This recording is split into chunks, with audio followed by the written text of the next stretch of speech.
Hello, I'm Robert Ellsberg. I'm the publisher of Orbis Books. I'm very glad to be joined today by a longtime author and an even longer time friend, Father John Deere, who is the author of an extraordinary new book we'll be talking about, The Gospel of Peace, a commentary on Matthew, Mark, and Luke from the perspective of nonviolence. As you can see, it's a larger than usual book, heavier than usual book. I'll just say a little bit about John, who perhaps needs no introduction for many of you. He is one of the preeminent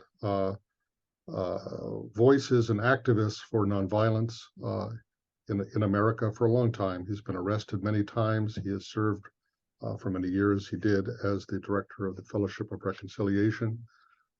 He has been nominated numerous times for the Nobel Peace Prize. He's written over 40 books. He's been imprisoned for lengthy terms. He's done several books with Orbis. But I think this is in some ways the kind of capstone of your long career. And I should just tell people a little bit about this book. It is, many people have written before about the peace teachings of Jesus, looking at particular passages, blessed are the peacemakers, love your enemies, that sort of thing, or have looked, as Gandhi did, at Jesus's example of living and his way of confronting opposition and his endurance of persecution and even death, pointed to that as examples of his spirit of nonviolence. But I don't think anybody has ever undertaken before, I'm sure not, to go through the entire synoptic gospels, Matthew, Mark, and Luke, from this perspective, so that it's not just certain kind of proof texts, but the whole gospel story and all of the texts, all the teachings of Jesus bear on the message of nonviolence. So this is really a landmark work that I don't think anybody else could have done. So let me just ask you, first of all, what does nonviolence mean to you? Well, thank you, Robert. And let me begin by saying thank you for publishing the book. It is my life's work and my magnum opus.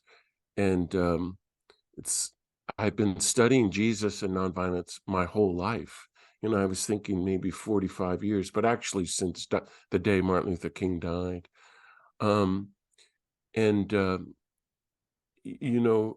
I to everybody listening, let's all continue to support Orbis Books. What you all are doing is, to me, just fantastic.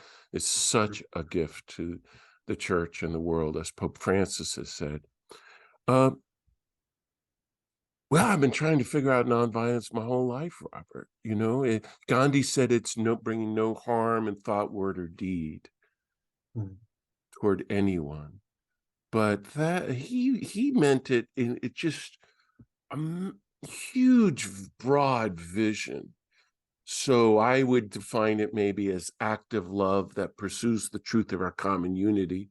They're all one with each other, sisters and brothers, but one with the creatures and one with Mother Earth. And the deeper you go into active, universal love, universal compassion toward all sentient beings, the more you realize you can never hurt anyone or support war, much less be silent in the face of all this insanity and violence, total violence that the world has seen.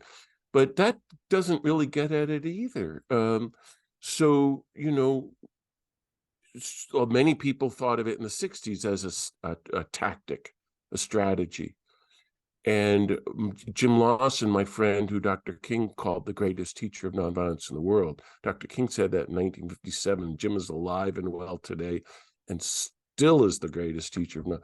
He says nonviolence is a political methodology for social change, and that change happens in the world through bottom-up, people power, grassroots movement of organized nonviolence, from Jesus to Dr. King.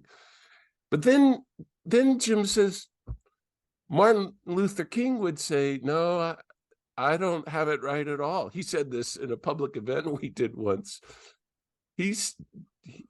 Jim told me that Martin said nonviolence is power. And that's very interesting. that the culture of violence and war says you're powerless, there's nothing you can do to make a difference. And Jesus comes along, as it says in Luke 10, I have given you power, this power to powerless people to change without hurting or killing anybody. But so I would say all these things, and ultimately it's a way of life, it's a spiritual path to God and a future of peace. But it does have a bottom line. And nobody likes the word nonviolence. I would much prefer to be talking with you about peace and love. But in my long life of this work, everybody's for peace. Hitler was all for peace, to be silly. And the Pentagon and people at Los Alamos, where I campaigned for years, they completely believe they're working for peace through violence and death and destruction. And the word love has been kind of destroyed. So Gandhi uses this clumsy word nonviolence, and it's like a boundary line. You know, Dan Berrigan said to me as a kid that the world is addicted to violence and death. If we are addicted to violence, then this is like Jesus started a 12-step movement of the sobriety of nonviolence. We turn to our higher power, but there is a bottom line. There is no cause, however noble, for which we will ever again support the taking of a single human life. And that's where people have walked out on me my whole life, because no, I mean, we're all for peace, as someone said to me. Marvelous woman said to me in Denver 20 years ago during the Iraq War, oh, I'm all for peace, but sometimes you just got to kill somebody, she said, stood up in the church. That the church is right to reject the nonviolence of Jesus and come up with the just war theory. No, we don't kill people. We don't kill people who kill people to show that killing is wrong. We give our lives to stop the killing. We are, even like the nonviolent Jesus, willing to accept suffering in the struggle for justice and disarmament without a trace of the desire to retaliate with further violence. No more violence, no more killing, no more wars. And so it's an entirely new way of understanding life. It means nonviolence to the self, nonviolence toward every human being and all creatures, and being part of this global grassroots movement of nonviolence that I submit Jesus started long ago. Well, as I was saying, many people, can point to teachings or sayings of Jesus that support this idea of nonviolence. But what's remarkable about what you've done here is to go beyond that, as I said, to saying that virtually every story in the Gospels is a story of nonviolence. And here's Jesus living in the context of a very violent world, Roman occupied Palestine. How do you see that message of nonviolence lived out in some of the other kind of stories, or the ordinary kind of stories that we usually think of as just religious stories that we hear about and preached about in church? We never hear about this aspect of nonviolence. Well, a foundational book for me, one of the greatest books in my life, was written by Andrei Trochny, the head of the Fellowship of Reconciliation in the 40s and the 50s. He wrote the first person who wrote about Jesus and nonviolence in history. Great saint, Jesus and the Nonviolent Revolution. And then we had, John Howard Yoder's The Politics of Jesus. And then we had Ched Myers, Binding the Strong Man, Jim Douglas, The Nonviolent Cross.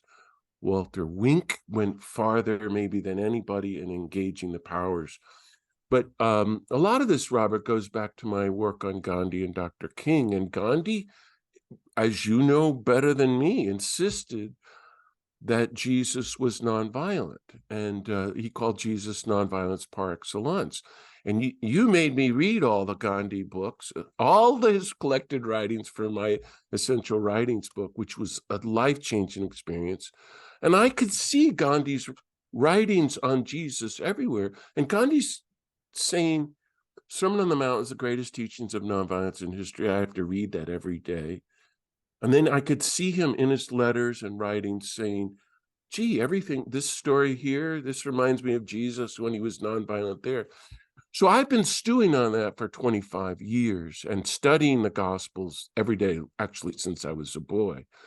And this idea for this book came up in a retreat 10 years ago. I make a silent 8-day retreat once or twice a year for the last 40 years. And I mean, I could never have dreamed this up, but I was doing it because I'm trying to figure it out.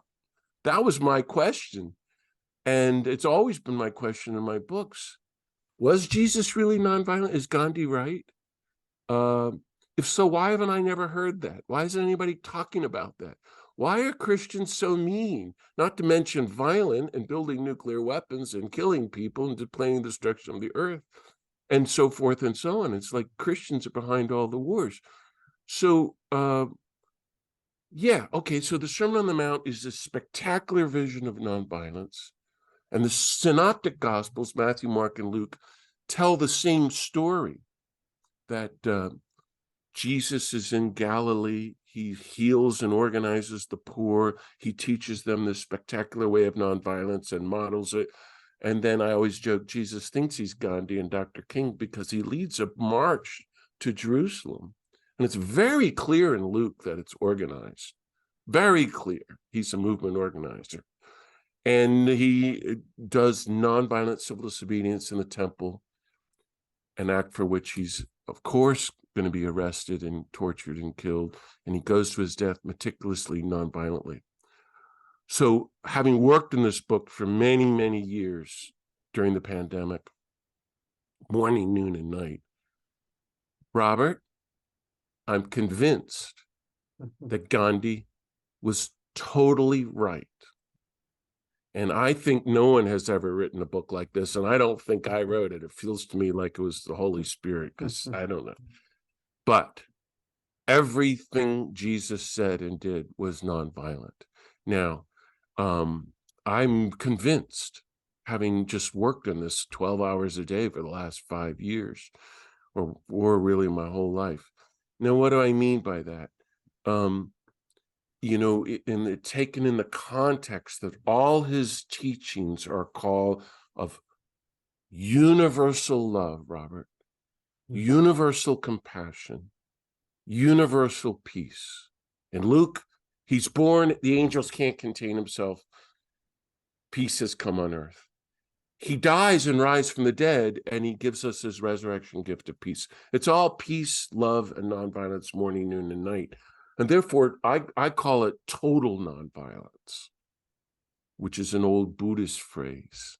It sort of goes beyond Gandhi, even into Jainism. Now, you would say, and people listening go, wait a second. Jesus was violent in the temple. No, he wasn't. There's no whip in Matthew, Mark, and Luke. That's only mentioned in John, and it's not used against people. It's the cord used to get the animals, the 50,000 animals out of the temple. And it's a specific type of hemp. So that's not true. He's yelling and screaming at people. No, he's not.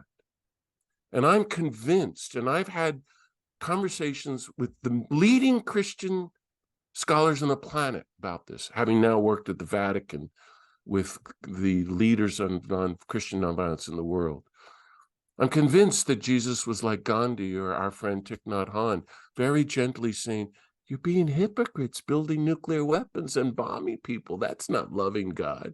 And I saw Thich Nhat Hanh speak like that, where you would say, he's yelling, you hypocrites. No, it's more lament. Jesus is in grief the whole time, I think, lamenting it.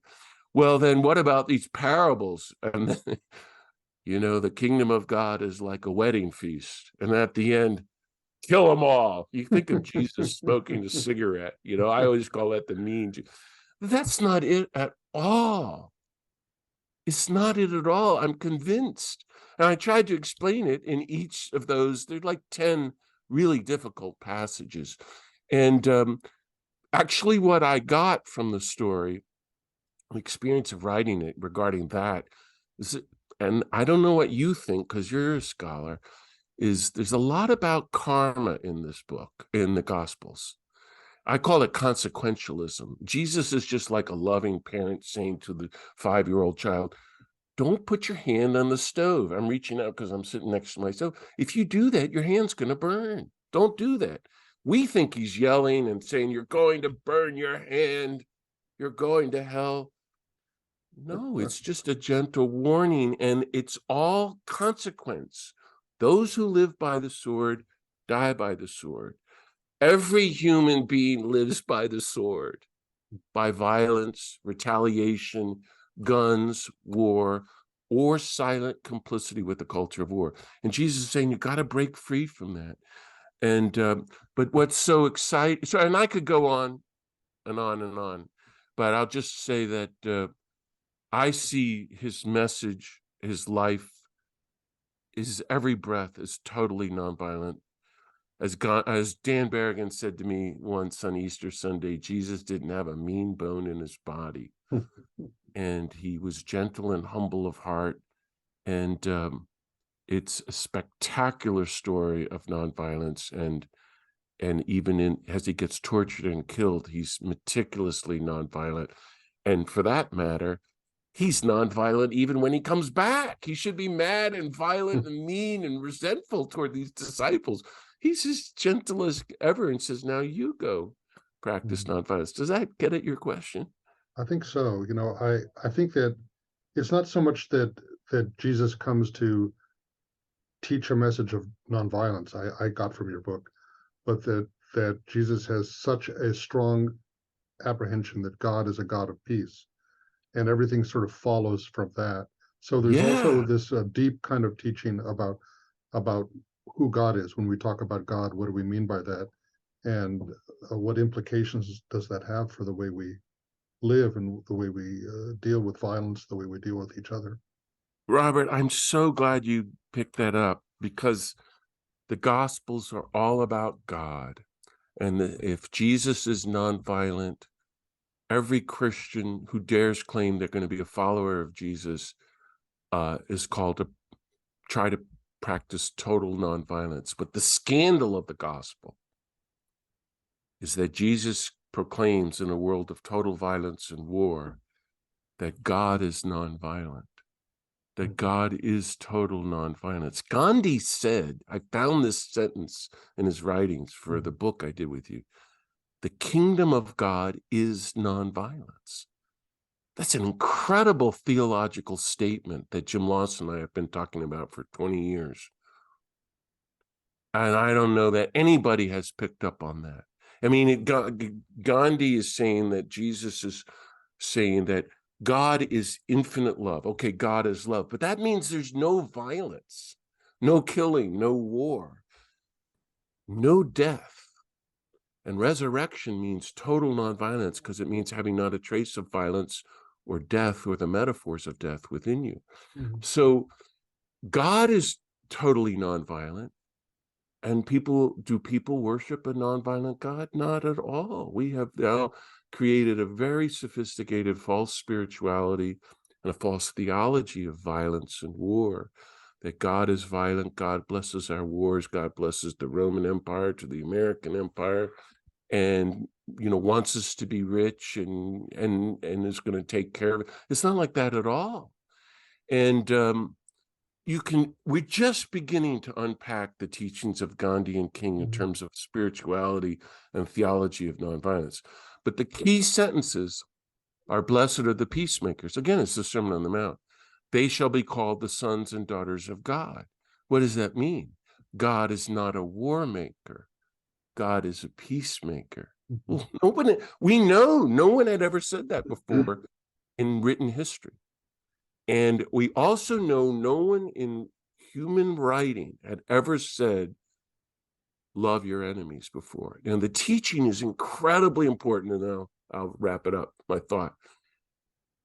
You have heard it said, love your countrymen and hate your enemies. But I say to you, agape your enemies, unconditional, universal, nonviolent love toward the nation state that is being targeted by your government, by your nation state. It's not people across the street or your boss. It's nation state language.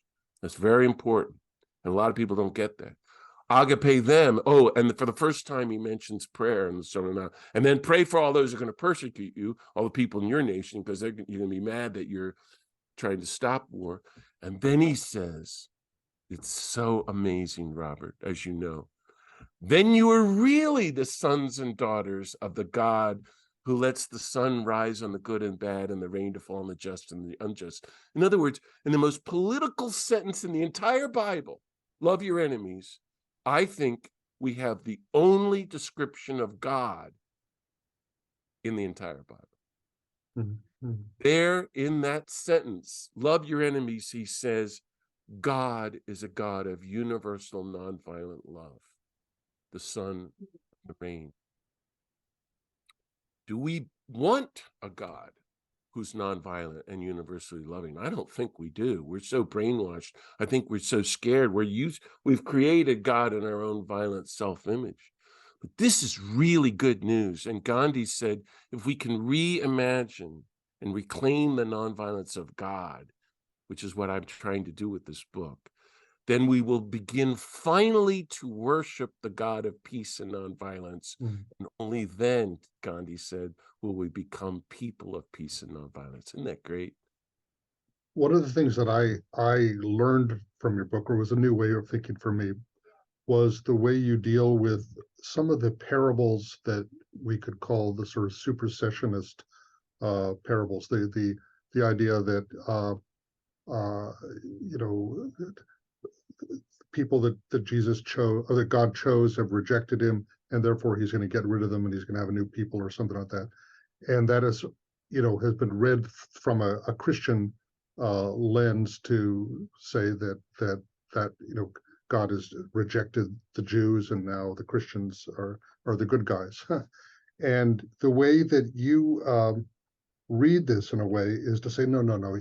He's talking about those who follow the God, who understand that God is a God of peace, are the true followers of God.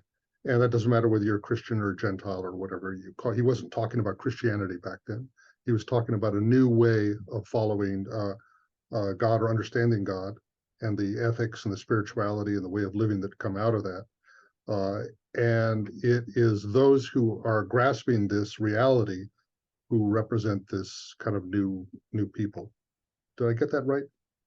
I think so. I mean, this is I hope you'll laugh at this. I mean, it's a commentary. So I wrote it so I can go back and remember what I wrote or thought, because it's so complicated. And yeah, like, I can't keep track of everything.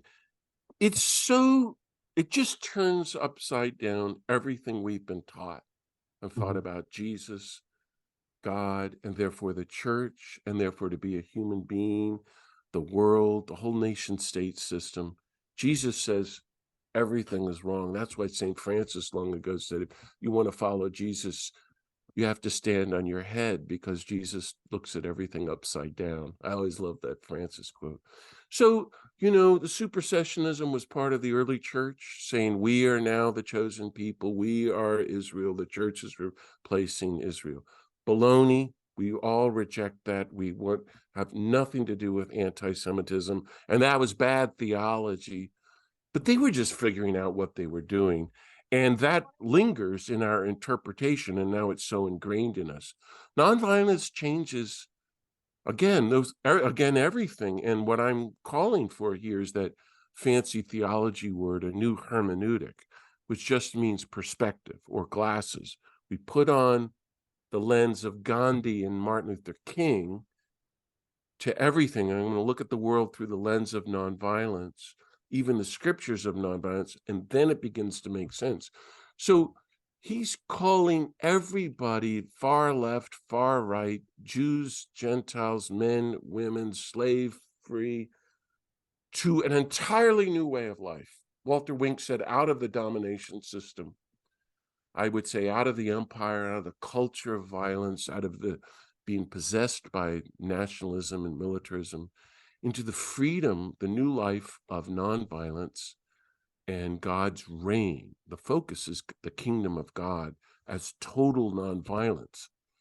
Again, I don't even know what that means, but I do write that we are moving into something we've never talked about before, called eschatological nonviolence. And your friend Dorothy Day was there, where she was, and Daniel Berrigan, about Christian anarchism, where you're completely rejecting the culture of violence and war. You totally non-cooperate with it. Mark's gospel is a clear call to permanent nonviolent resistance to empire. And instead, you are living 100% full-time as a citizen of God's reign of peace and nonviolence and universal love here on earth now. And so John will unpack this later and say eternal life begins now. I don't know if that gets at your question, because so many thoughts are going through my mind about these big topics of supersessionism. Well, don't You want to add get any you hung more up. about that? No, I didn't want to get you off on that topic. We talked Yeah. a lot about that while you were working through the book, and I really liked the way you kind of resolved that. Um, you mentioned Dorothy Day. Here's somebody who did not really have the benefit of, Gandhi was active before her, but she didn't really draw on him so much. She just, from her own kind of reading of the Gospels, took away this idea that nonviolence flows from being a Christian. But in a way, you're sort of suggesting that we needed the language or the perspective or the hermeneutic of Gandhi and Martin Luther King to actually go back and read the Gospels in a new way and understand them as we hadn't before. Absolutely. It's about language. And we read everything with our own lens. We all bring our cultural baggage to life, and all our inner violence and our participation in American violence, we project on one another, and we project on the scriptures, and to the point that now we kind of proclaim an anti-gospel of violence. God blesses the troops. God does not bless the troops. God blesses peacemakers, Jesus says. And and all those working for an end to war and for peace. So yeah, we need a new way to frame and understand what he's doing. Jesus never had this clumsy word, nonviolence. Gandhi gave us a great gift with this word, I think. What's going to be jarring for people is no one has done this before. Andre Trachman tried a little bit. If you study The Politics of Jesus by John Howard Uda, there's very little mention of nonviolence. I always ponder, for example, that Thomas Merton wrote 150 books and he never wrote a book on Jesus. And he never talked about the nonviolence of Jesus. Now, I'll debate anybody about that, because that's my take on him. Dorothy Day, I've read all your works on her. I can't, she never talked about the nonviolence of Jesus. In fact, she didn't use the word nonviolence that much, but she boldly said the Sermon on the Mount is our position. We are called to be saints. And on those video clips, I've seen her there meekly saying, well, Jesus said, blessed are the peacemakers and love your enemies. That's all she needed to say. Nobody else is saying it. Certainly not the bishops and not the priests. So if this book helps us get back to the Sermon on the Mount and talk about the core teachings of Jesus, again, universal love, universal peace, nonviolence, I feel like it will be have served its purpose. But I hope it'll even unpack this language will help us understand our lives and our world and the church all over again. And this is what we've been doing at the Vatican in our conversations with the Vatican, and getting the Pope to write the World Day of Peace message on nonviolence a few years ago, to see that the church is supposed to be the community of followers of the nonviolent Jesus, and therefore the community of gospel nonviolence. Right there, that's new language to say, no bishop, no priest, no Catholic, no Christian can support war, send their kids off to war, own guns, build nuclear weapons or any weapons. In fact, it's a church of nonviolent resistance to the culture of war and every form of violence and killing. You're going, John, that's over the top. I don't think so. I think it's going back to the original, the root. And It's exciting and hopeful. I think this gives us hope, the only way the gospel really makes sense now, to me, you know? Have I No, no, silenced you completely? I'm totally with you. You're The speechless? Dorothy Day used to say, it seems as if his teachings on love, nonviolence are so clear that if we don't understand that about him, what makes us think that we know what he would think about birth control or all these other kind of subjects that we've Amazing. tended See, to that's obsess and focus on.